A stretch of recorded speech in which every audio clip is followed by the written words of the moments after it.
የሂሳብ ክፍለ ጊዜያችን የምንማረው መስመራዊ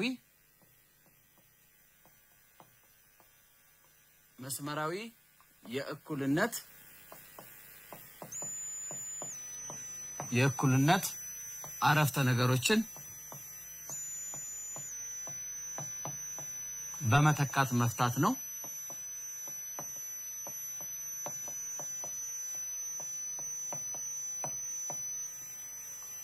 መስመራዊ የእኩልነት አረፍተ ነገሮችን በመተካት እንማራለን ማለት ነው። ወደ ዛሬው ርዕሳችን ከመሄዳችን በፊት ባለፈው በሂሳብ ክፍለ ጊዜያችን የተማርነውን ርዕሶች እናስታውሳለን ማለት ነው። እሺ ተማሪዎች ባለፈው የሂሳብ ክፍለ ጊዜያችን የተማርነውን ክፍለ ጊዜ ታስታውሳላችሁ? ጥሩ። ባለፈው የሂሳብ ክፍለ ጊዜ የተማርናቸው ርዕሶች ስለ ተመሳሳይ ቁሞች ተምረናል። ተመሳሳይና ተመሳሳይ ያልሆኑ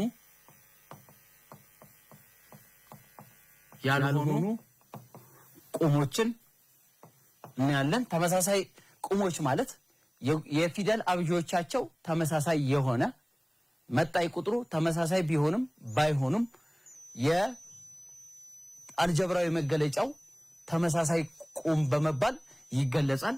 ለምሳሌ 4 ወ እና ወ ሁለቱም የፊደል አብጆቻቸው ማናቸው? የፊደል አብጆቻቸው ወ ስለሆነ ርቢውም የፊደል አብጆቹ ርቢውም አንድ ስለሆነ ሁለቱ ተመሳሳይ ቁሞች ናቸው። ሌላ እንጨምራለን። 6 ሀ ለ 4 ለሃ የፊደል አብጆቻቸው ቦታዎቹን ቢቀያየሩ ራሳቸው ሀለ እዚህም ሀለ እንደገና ላለ እዚህም ላለ ርቢዎቻቸውም ተመሳሳይ ነው። ነገር ግን የመጣይ ቁጥሮቻቸው ቢለያዩም ባይለያዩም የፊደል አብጆቻቸው ተመሳሳይ ከሆነ ሁለቱ ቁሞች ተመሳሳይ ቁሞች በመባል ይጠራሉ ማለት ነው።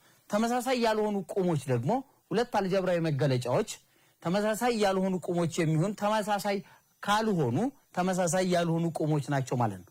ምሳሌ 4 ለ እና 5 ሀ ለ ሁለቱ ቁሞች 4 ለ ያለው ተለዋዋጭ የፊደል አብጆቻቸው ለ ነው። እዚህ ደግሞ ሀና ለ ነው። ትርፍ ሌላ አንድ ተጨማሪ ተለዋዋጭ ወይንም የፊደል አብጅ አለ። ስለዚህ ሁለቱ ተመሳሳይ ያልሆኑ ቁሞች ናቸው ማለት ነው። ከዚህ በተጨማሪ ደግሞ ምን አይተናል?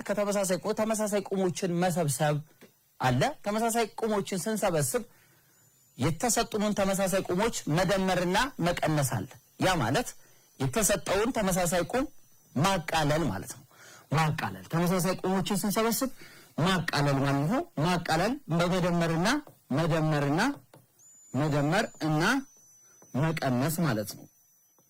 መቀነስ ማለት ነው። ለምሳሌ 4 ወ ሲደመር 5 ሲደመር 6 ወ ሲደመር 6 ይህንን ቁሞች ተመሳሳይ ቁሞችን በመመልከት የጋራቸውን በመውሰድ እናቃልላለን ማለት ነው። ተመሳሳይ ቁሞች የሆኑት ማን ናቸው? 4 ወና 6 ወነች። 4 ወ ሲደመር 6 ወ 4 ወ ሲደመር 6 ወ ሲደመር 5 ሲደመር 6 እነኚህ ሁለቱ ተመሳሳይ ቁሞች ናቸው። ተለዋዋጭ የሌላቸው ቁጥሮች ናቸው። ስለዚህ እዚህ ጋር ደግሞ ተመሳሳይ ቁሞች ስለሆኑ ወ ነው። ርቢያቸውም አንድ ስለሆነ የጋራ ማናለን? ወ አለን። 4 ሲደመር 6 ሲደመር እዚህ ጋር ስንት ይመጣል? 5 ሲደመር 6 11 ይመጣል ማለት ነው። 4 ሲደመር 6 10 ወ ሲደመር 11 ይመጣል ማለት ነው። በእንደዚህ አይነት በማድረግ በመደመርና በመቀነስ የተሰጡትን ተመሳሳይ ቁሞችን ያካተቱ አልጀብራዊ መገለጫዎችን በመጠቀም የተሰጡንን አልጀብራዊ ሂሳባዊ ስሌቶች አረፍተ ነገሮች አቃለን ማስቀመጥ እንችላለን ማለት ነው። ወደሚቀጥለው ባለፈው የሂሳብ ክፍለ ጊዜ የተማርነው ሐሳብ ደግሞ የአልጀብራዊ መገለጫዎችን ወይንም ቁሞችን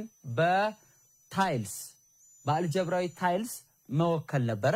ስለዚህ አልጀብራዊ ታይልስ ማለት ደግሞ ምን ማለት ነው? አልጀብራዊ ታይልስ ማለት ሂሳብ የእኩልነት አረፍተ ነገሮችን በመጠቀም አልጀብራዊ መገለጫዎችን በመጠቀም ቁጥሮችንና የፊደል አብዦቻችን የምንወክልባቸው ማለት ነው። ስለዚህ እነኚህ አልጀብራዊ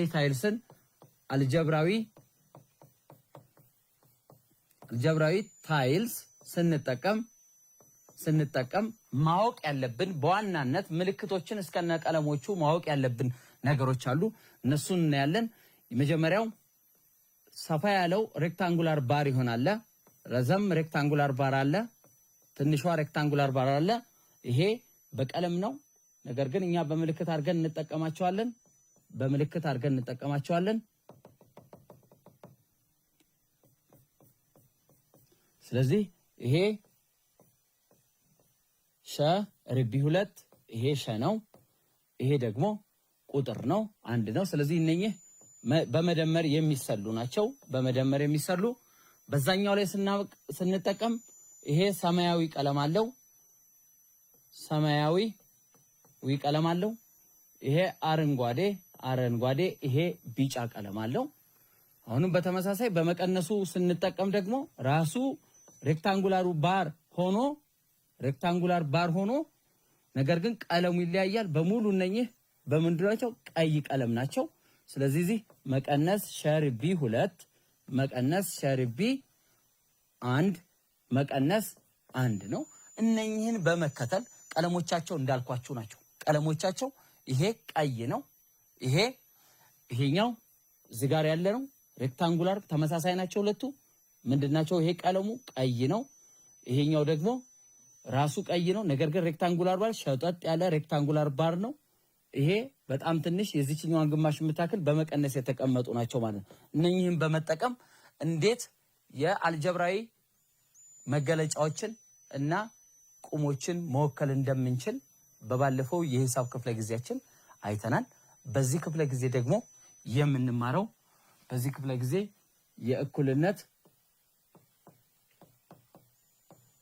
የእኩልነት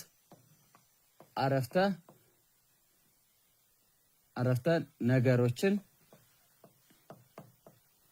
በመተካት መፍታት ነው።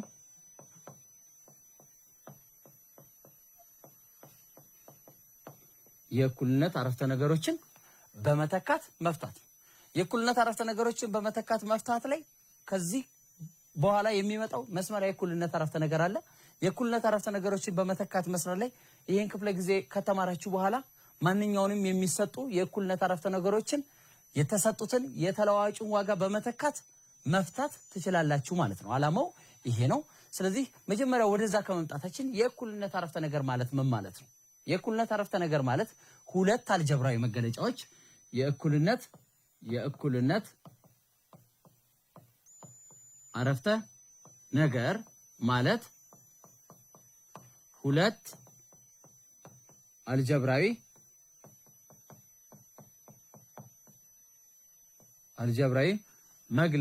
መግለጫዎች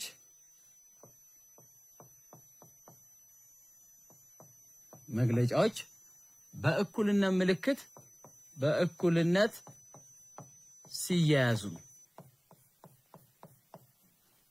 ሲያያዙ ነው። የእኩልነት አረፍተ ነገር ማለት ሁለት አልጀብራዊ መገለጫዎች ሁለት አይደል? ለምሳሌ 2 ሲደመር 1 አልጀብራዊ መገለጫ በእኩልነት ያ ማለት የእኩል ይሆናል ምልክትን ይጠቀማሉ ማለት ነው። ከማወዳደሪያ ምልክቶች አንዱ የእኩልነት ምልክት ነው። እሱም በመጠቀም ለምሳሌ ከእኩልነት ሌላው አልጀብራዊ መገለጫ 3 ሊሆን ይችላል፣ 3 ሊሆን ይችላል። ስለዚህ 2 ሲደመር 1 እኩል ይሆናል 3 ይህ ምንድነው? አልጀብራዊ መግለጫ ነው። ይሄኛውም አልጀብራዊ መግለጫ ነው። ስለዚህ ሁለት አልጀብራዊ መገለጫዎችን በእኩልነት ምልክት የሚያያይዝ የሂሳባዊ አረፍተ ነገር የእኩልነት አረፍተ ነገር በመባል ይጠራል። ስለዚህ የእኩልነት አረፍተ ነገር ማንን ይጠቀማል ማለት ነው? በእኩልነት ምልክት በመጠቀም የምናስቀምጠው ነው ማለት ነው። ወደ ተርጓሚው ስንሄድ የእኩልነት አረፍተ ነገር ማለት ምን ማለት ነው? የእኩልነት አረፍተ ነገር ማንኛውም ወሸ ሲደመር ጠ እኩል ይሆናል 0 በማን በወሸ ወ ሲባዛ በሸ ሲደመር ጠ እኩል ይሆናል 0 ወ ከማን የተለየ ከ0 የተለየ 0 መሆን አትችልም ከ0 የተለየ እና ሸ ተለዋዋጭ ወዋጭ ሸ ተለዋዋጭ በተጨማሪም ወና ጠ የምንላቸው ወእና ጠ የምንላቸው ኢ ተለዋዋጭ መልኩ የሚገለጽ አረፍተ ነገር መስመራዊ የእኩልነት አረፍተ ነገር ይባላል። እዚህ ላይ ልብ ልንለው የምንገባው ነገር አንድ ነገር አለ። እሱ ምንድነው? ሸ ተለዋዋጭ የሸ ዋጋ ተለዋዋጭ ነው። ርቢው መስመራዊ የእኩልነት አረፍተ ነገር ስለሆነ ርቢው ስንት ነው የሚሆነው? 1 ይሆናል ማለት ነው። ይህ በዚህ መልኩ የሚገለጽ አረፍተ ነገር የእኩልነት አረፍተ ነገር በመባል ይጠራል ማለት ነው። የእኩልነት አረፍተ ነገር በመባል ይጠራል። እስኪ ምሳሌ እናያለን። ለምሳሌ ሸ ሲደመር 3 እኩል ይሆናል ምሳሌ ሸ ሲደመር 3 እኩል ይሆናል 5 ብንል በዚህ የእኩልነት አረፍተ ነገር ውስጥ ተለዋዋጩ ማን ነው?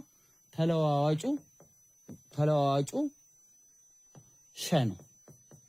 ስለዚህ በዚህ እኩልነት እነዚህ የተለዋዋጭ ናቸው ማለት ነው። ሸ እኩልነት በተጨማሪም ደግሞ ማን አለ? የእኩልነት ምልክቱ አሉ።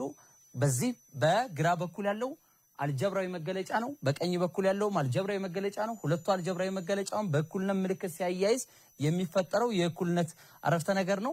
ይህ መስመራዊ የእኩልነት አረፍተ ነገር ላይ ያሉትን የዚህን አረፍተ ነገር መፍትሄ መፈለግ ማለት የሸን ዋጋ ምን ማድረግ ነው? ማግኘት ማለት ነው።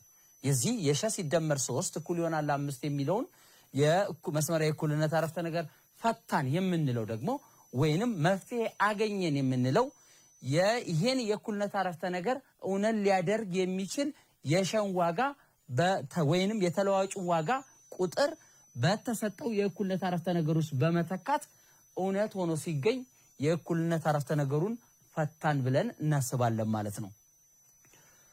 በተጨማሪ ምሳሌዎችን እናያለን ማለት ነው።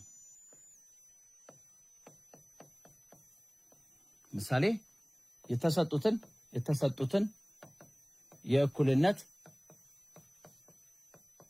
አረፍተ ነገሮች በመተካት የተለዋዋጩን ዋጋ በመተካት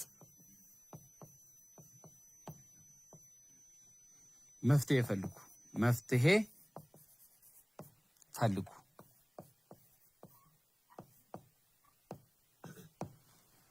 የተሰጡትን የእኩልነት አረፍተ ነገሮች የተለዋዋጩ ዋጋ በመተካት መፍትሄ ፈልጉ።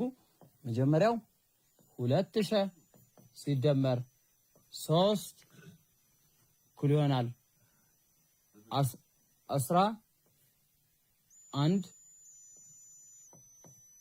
ለ4000 መስመራዊ የእኩልነት አረፍተ ነገር ነው የምንጽፈው።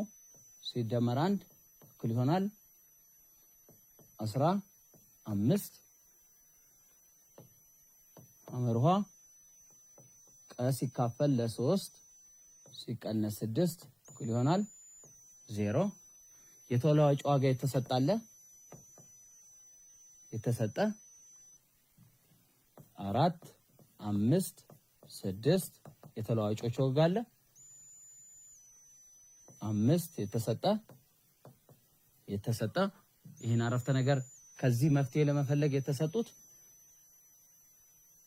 5 6 7 8 አለ 4ንም እንጨምርበታለን። እዚህ የተሰጠ 18 20 21 እነኚህን ያለን ማለት ነው። ስለዚህ እነኚህ የተሰጡንን መስመራዊ የእኩልነት አረፍተ ነገር በተሰጣቸው የተለዋዋጭ ዋጋ እነኚህ ዋጋዎች የማን ዋጋዎች ናቸው? የተሰጡን የሸ ዋጋ ነው ማለት ነው። እያንዳንዱ ትክክለኛውን የሸ ዋጋ እንፈልጋለን። ይሄም የሸ ዋጋ ነው፣ ይሄኛው ደግሞ የቀ ዋጋ ነው። እነኚህን በማስገባት በማስገባት በመተካት ነው የሚለው ርዕሳችን። ምን በማለት በመተካት የት ውስጥ መስመራዊ የእኩልነት አረፍተ ነገር ውስጥ። ስለዚህ መፍትሄ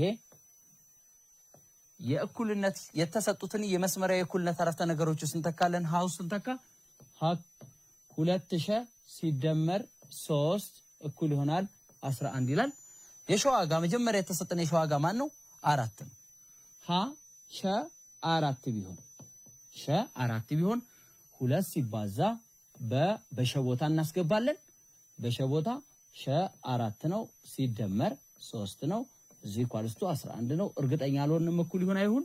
ስለዚህ 2 ጊዜ 4 ማብዛት ከአንድ በላይ በሆኑ ሂሳባዊ አረፍተ ነገሮችን ስንሰራ በሰራ ነው ማባዛት ከመደመር ስለሚቀድም 2 ጊዜ 4 8 ነው። 8 ሲደመር 3 2 ጊዜ 4 8 ነው። 8 ሲደመር 3 ይሄ 11 ነው።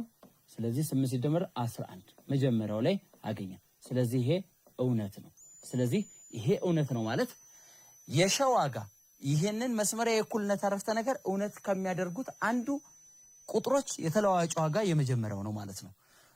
ሁለት እዛው ላይ ሸ 5 ብንጠቀም ቢሆን 2000 ሲደመር 3 እኩል ይሆናል 11። 2 ሲባዛ የሸ ዋጋ 5 ነው ሲደመር 3 11። ስለዚህ 2 ጊዜ 5 10 10 ሲደመር 3 13 ከ11 ጋር እኩል አይደለም። ሐሰት ነው። ስለዚህ ይሄ መፍትሄ ሊሆን አይችልም ማለት ነው። የሶስተኛው ላይ ያለው 6 ነው። የሸ ዋጋ 6 ነው። 2 እናስገባለን መስመሪያ የእኩልነት አረፍተ ነገር ውስጥ 2 ሲባዛ ሸ 6 ሲደመር 3 እኩል ይሆናል 11። 2 ጊዜ 6 12 ነው። 12 ሲደመር 3 ስንት ነው? 15 15 እኩል ይሆናል ከ11 ይላል። ይሄ አረፍተ ነገር ሐሰት ነው። ምክንያቱም 15 እና 11 እኩል ስላልሆኑ። ስለዚህ በዚህ የመስመሪያ የእኩልነት አረፍተ ነገር ላይ ይሄን የመስመሪያ የእኩልነት አረፍተ ነገር እውነት ሊያደርግልን የሚችለው የተለዋዋጩ ወይንም የሸ ዋጋ ማን ነው ማለት ነው? ሸኩል ይሆናል 4 ነው ማለት ነው። ጥሩ ተማሪዎች የሚቀጥለውን ደግሞ እንመለከታለን ማለት ነው። የሚቀጥለውን ስንመለከት ለላይ ያለው 4000 ሲቀነስ 1 እኩል ይሆናል 15 ይላል። የተለዋዋጭ ዋጋ ተሰጥቶናል። የተለዋዋጭ ዋጋ እነማ ተሰጥቷል?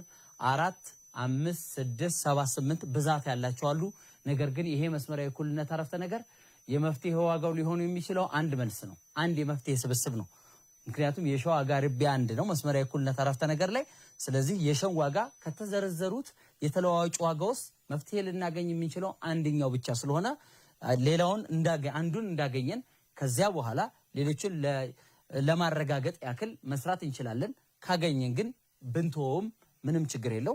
ስለዚህ የሸን ዋጋ ወደ መተካቱ እንሄዳለን። የመጀመሪያው የሸ ዋጋ ማን ነው? 4 ነው። የሸ ዋጋ ሸ ስንት ሲሆን ሸ ስንት ሲሆን 4 ሲሆን 4 ሲባዛ በ4 የሸ ዋጋ ሲቀነስ 1 እኩል ይሆናል 15። 4 ሲባዛ በ4 16 ሲቀነስ 1 እኩል ይሆናል 15። እርግጠኛ ጥያቄ ምልክት እያደረግን ያለ ነው። እኩል ይሁኑ አይሁኑ እርግጠኛ ስላልሆነ ከ16 ላይ 1 15። ስለዚህ 15 ከ15 ጋር ይሄ ምንድነው? እውነት ነው። ያ ማለት ምን ማለት ነው? ያ ማለት ሸ 4 የሸ ዋጋ 4 ነው ማለት 4 ማለት በዚህ የመስመሪያ የእኩልነት አረፍተ ነገር ውስጥ ስናስገባው ስንተካው ተክተን ስሰራው አረፍተ ነገሩን እውነት ከሚያደርጉልን መፍትሄዎች የተለዋዋጭ ዋጋ አንደኛው ነው ማለት ነው። ጥሩ አንድ እንጨምራለን። የሸ ዋጋ 5 እንጨምራለን። ሸ 5 ቢሆን 4 ሲባዛ በ5 ሲቀነስ 1 እኩል ይሆናል 15። 4 ጊዜ 5 20 ሲቀነስ 1 19 ከ15 ጋር እኩል አይደለም፣ ሐሰት ነው። ስለዚህ ይሄ አረፍተ ነገር እዚህ የሸ ዋጋ 5 ሆኖ ይሄን አረፍተ ነገር እውነት ሊያደርግ አይችልም። ስለዚህ በዚህ የመስመሪያ የእኩልነት አረፍተ ነገር ውስጥ እውነት የሚያደርገው የመጀመሪያው መፍትሄ የተለዋዋጭ ዋጋ ቁጥር ማን ነው? ሸኩል ይሆናል 4 ነው ማለት ነው። የሚቀጥለው ደግሞ ቀ ሲቀነስ ሲካፈል ለ3 ሲቀነስ 6 እኩል ይሆናል 0 0 0 እንዴት እንደሚመጣ እናውቃለን። ከዚህ በፊትም ተምረናል። 0 እንዴት እንደሚመጣ 0 ሁለት ተመሳሳይ ቁጥሮች ሲቀናነሱ እኩል የሆነ ዋጋ ሲቀናነሱ እንደሚመጣ ያ ማለት ከዚህ ጥያቄ የምንረዳው ይሄ 6 ነው። አንደኛው ተቀናሹ 6 ነው። ዋናው ደግሞ ቀ ሲካፈል 3 ነው። ስለዚህ ቀ ሲካፈል 3 ላይ የሚመጣው ዋጋ 6 መምጣት አለበት። ለምን ይሄ 0 እንዲመጣ 6 ሲቀነስ ይሄ ቁጥር 6 ከመጣ ተካፍሎ 6 ከመጣ ይሄም 6 ስለሆነ 0 እንዲመጣ ስለዚህ የቀ ሲካፈል 3 ዋጋ የግድ 6 መምጣት አለበት ማለት ነው። እዚሁ ላይ እንሰራለን ማለት ነው። አመርሃውን ቀ ሲካፈል ለ3 ሲቀነስ 6 እኩል ይሆናል 0 የቀ ዋጋ የመጀመሪያ የተሰጠው 18 ተሰጥቷል። 18 ቢሆን ነው የተሰጠንን መተካት ነው። ስለዚህ 18 በቀ ቦታ ነው የምንተካው ሲካፈል ለ3 ሲቀነስ 6 እኩል ይሆናል 0 የቀ ዋጋ እርግጠኛ አይደለንም እኩል ይሁን አይሁን። ስለዚህ 18 ለ3 6 ይመጣል ሲቀነስ 6 እኩል ይሆናል 0። አሁን 6 ሲቀነስ 6 አያችሁ ቅድም ያልኩት ቀ ሲካፈል ለ3 እዚህ ጋር ያለችው ዋጋ 0 እንዲመጣ እቺ 6 መሆናል 6 ሲቀነስ 6 0 0 እኩል ይሆናል 0። እውነት ነው ይሄ አረፍተ ነገር እውነት ሆኗል። እውነት ነው ያ ማለት ይሄን አረፍተ ነገር እውነት የሚያደርገው የቀ ዋጋ ስንት ነው ማለት ነው 18 ነው ማለት ነው። በተጨማሪ ደግሞ ሁለተኛውን እናያለን። የቀ ዋጋ ስንት እናያለን? አንዱን ነይ 20 እናያለን። ቀ ሲካፈል ለ3 ሲቀነስ 6 እኩል ይሆናል 0 20 ሲካፈል ለ3 ሲቀነስ 6 እኩል ይሆናል 0 20 ሲካፈል ለ3 በክፍልፋይ ነው የተቀመጠው። ይሄ በክፍልፋይ ተቀምጧል። 20 ሲካፈል ለ3 ከ6 የበለጠ ዋጋ ነው። ወይንም ስለ ክፍልፋዮች ስላየን ይሄንን ታሃቱን አንድ እናደርጋለን። የተለያዩ የክፍልፋዮች ያሰራር ሂደት አለን። ወይንም በማባዛት ሂደትም ተጠቅመን 20 ጊዜ 1 20 ሲቀነስ 3 ጊዜ 6 18 ሲካፈል 3 ይሄ 0 ከ20 ላይ 18 ስንት ይመጣል? 2/3 ህገኛ ክፍልፋይ ነው። ከማን ጋር እኩል ይላል? ከ0 ጋር እኩል አይደለም፣ ሐሰት ነው። ስለዚህ ሐሰት ነው ማለት ይሄ የቀ ዋጋ 20 የምንለው ይሄን አረፍተ ነገር ምን ሊያደርገው አይችልም? እውነት ሊያደርገው ወይ ሊያረካው አይችልም ማለት ነው። ይሄን ይመስላል። እነኚህን ጥያቄዎች በመመርኮዝ የእኩልነት አረፍተ ነገሩን እንዴት መፍታት እንደሚቻል አይተናል። ጥያቄዎችን እንሰራለን። በተጨማሪ በአካባቢያችን በቤታችን በተለያዩ ትምህርቶች ላይ የተለያዩ በቃላችን የምንናገራቸው ሂሳባዊ አባባሎች አሉ። ሂሳባዊ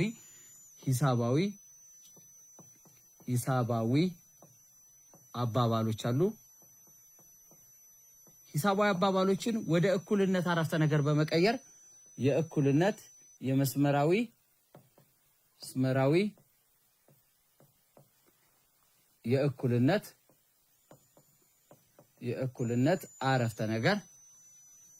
የእኩልነት አረፍተ ነገር በመቀየር መፍታት ይቻላል። ሂሳባዊ አረፍተ ነገሮችን ሂሳባዊ አባባሎችን እነኚህ ሂሳባዊ አባባሎች ምን ሊሆኑ ይችላሉ? ከቁጥር ጋር ተዛምዶ ከስሌት ጋር ተዛምዶ ከመደመር ከመቀነስ ከማብዛት ከማካፈል ጋር ተገናኝተው የምንሰራቸው የምንጠቀምባቸው አሉ። እነሱን ወደ መስመራዊ እኩልነት አረፍተ ነገር በመቀየር እንዴት መፍትሄያቸው መፈለግ እንችላለን። እስኪ ምሳሌዎችን እንይ። ምሳሌ 2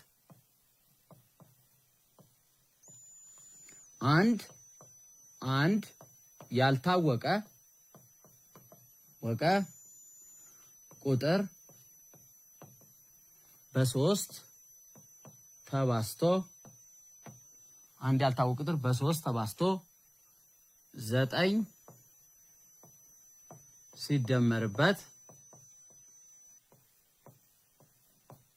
ሲደመርበት ውጤቱ 29 ሲደመርበት 29 ይመጣል። ያልታወቀው ቁጥር ስንት ነው?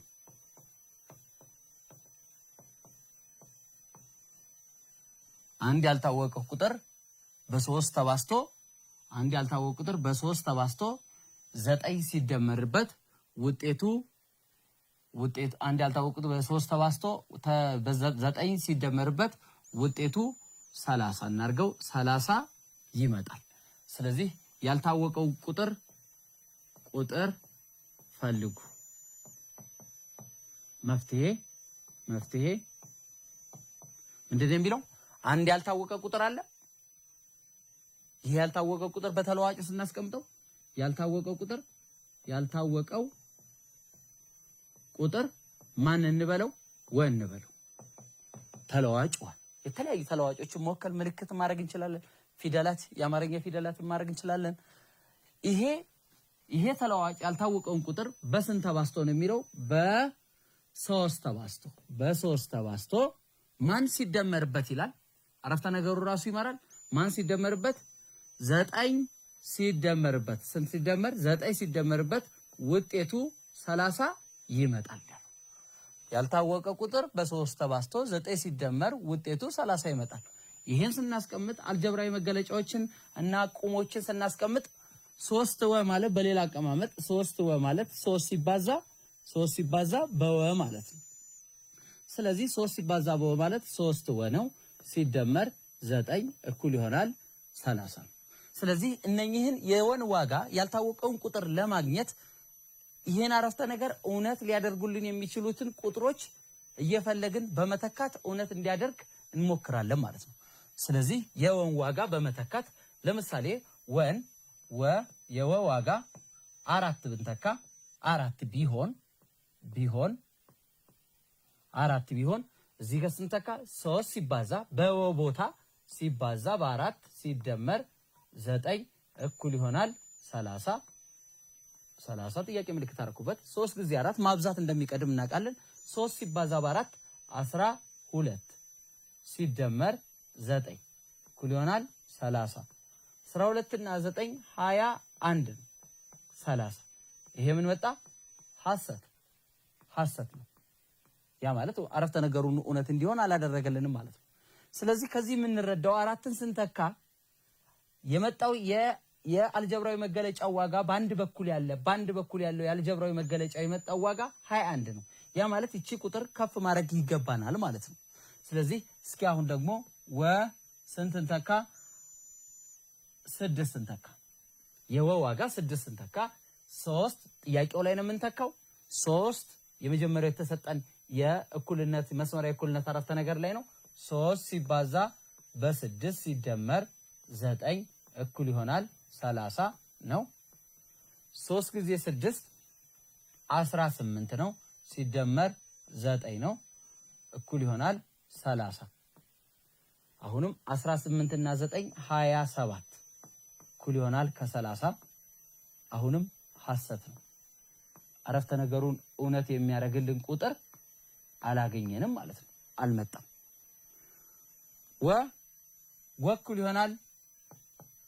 ይሆናል 7 እንጠቀም። ወኩል ይሆናል 7 3 ሲባዛ በ7 ሲደመር 9 እኩል ይሆናል 30። የወ ዋጋ ማን ቢሆን 7 ቢሆን 3 ጊዜ 7 21 ነው ሲደመር 9 እኩል ይሆናል 30። ስለዚህ 21 ሲደመር 9 ደግሞ ስንት ይመጣል? 30 ይመጣል። 30 ከማን ጋር እኩል ነው? ከ30። ይሄ አረፍተ ነገር ምንድነው? እውነት ነው። ስለዚህ እውነት ሆነ ማለት ይሄን አረፍተ ነገር የመስመራዊ እኩልነት አረፍተ ነገር ሊያረካው የሚችለው ቁጥር የወ ዋጋ ማን ነው ማለት ነው? መፍትሄ የወ ዋጋ ማን ነው ማለት ነው? 7 ነው ማለት ነው። የወ ዋጋ 7 ይሆናል ማለት ነው። ተጨማሪ አንድ ጥያቄ እንጨምራለን በሂሳባዊ አባባሎች ላይ።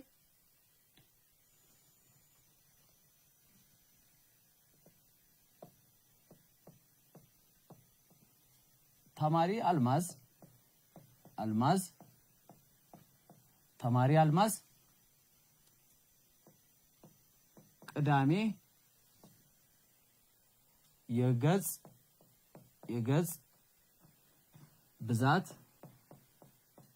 ብዛቱ ያልታወቀ መጽሐፍ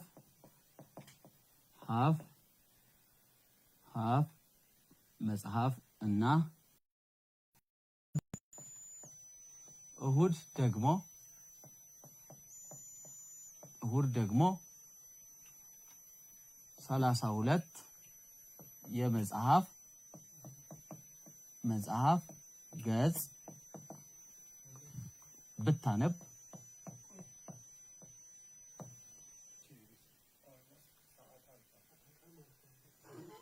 ጥያቄ ሰጣለሁ።